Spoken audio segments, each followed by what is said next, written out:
The United States has long been seen as the biggest winner in the global free trade system, yet in recent years, it's been leading the charge to tear that system apart. Allies are confused, rivals are curious, and the world is asking one question: why would the richest economy in history want to destroy the framework that helped build its success? For former President Donald Trump and the MAGA movement, the answer has been simple. America has been a victim of free trade. They argue that decades of globalization have sent jobs overseas, frozen wages, and left the American middle class in decline. It's a narrative that resonates with millions, but one that is deeply challenged by economic data. One of the clearest measures of economic well-being is median disposable household income, the earnings of the person in the middle of the population, not skewed by billionaire wealth. As of 2021, the US ranked above every other major advanced economy, second only to tiny Luxembourg. America's median income is roughly double that of Japan and higher than Switzerland, Germany, and Britain. Far from stagnating, real median personal income in the US has grown about 50% since the 1970s. Inflation-adjusted hourly wages have also risen since the 1990s, and the lowest-paid third of workers have seen their earnings increase by more than 40% over that period. There's no question that globalization has disrupted certain industries.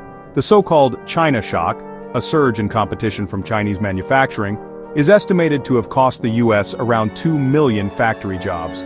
Some politicians have claimed even higher losses, while other economists dispute the figure entirely. But the bigger picture is often overlooked. The American labor market is in constant motion. Every year, roughly 30 million people lose jobs, and 30 million people gain new ones.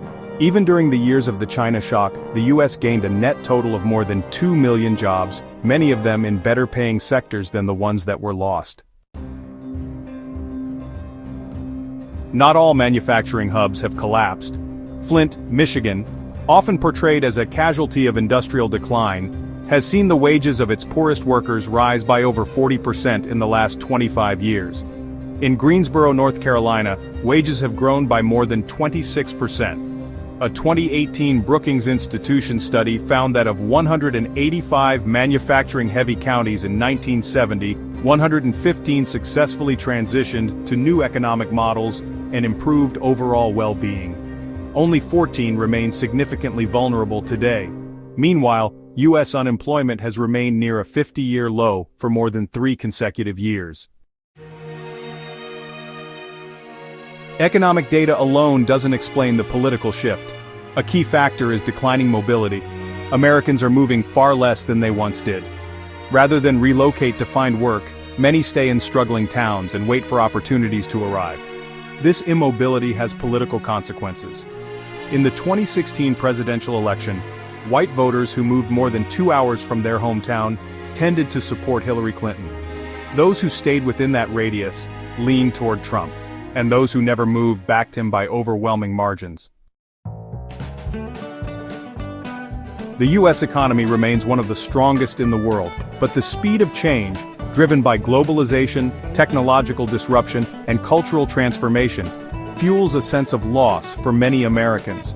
For some, that anxiety leads to a desire to return to a past that can't be recreated, no matter how high the tariffs or how tough the trade policies. Pulse News will continue to track the intersection of economics and politics, separating hard facts from political fiction, and giving you the truth behind the headlines.